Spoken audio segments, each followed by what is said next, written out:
I like the Seahawks part, but you know what? That second movement moment that you wrote, where I do the hand over hand, this part. Maybe I'll play some of that for you in a little bit.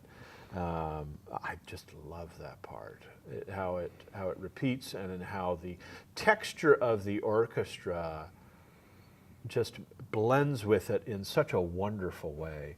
And then you have that, and then you set, I'm playing these loud hand over banging, these very resonant hand over hand passages, and then very suddenly I play this intimate passage with the flutes, and I think that was, you hit a home run on that passage. I love that passage. Thank you. So what did I do?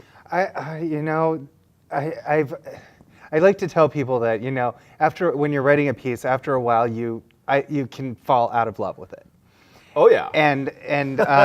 But I know this firsthand. But I have to say, this is the one piece in my repertoire that I can fully say that I have never fallen out of love with it. Yeah. And the first movement, I have so many great moments that I love in this. And I was actually talking to you before this about this section in the second movement and it's actually during your favorite hand over hand stuff, but there's a moment where it goes from extreme beauty to almost nightmare. Yeah. And it actually is bringing in the melody from the flute and the oboes, where you're very soft underneath them. But then you come back and you that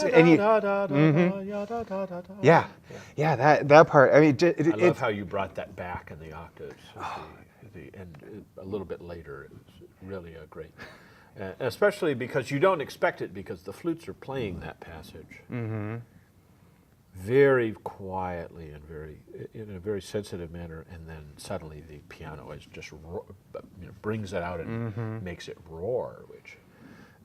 Is just this wonderful contrast. It's a fantastic moment. It is. Yeah, yes. Yeah, good. Not to toot your own. Or bow my own string. Yes.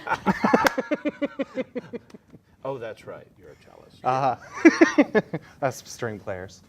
Yes, you string players.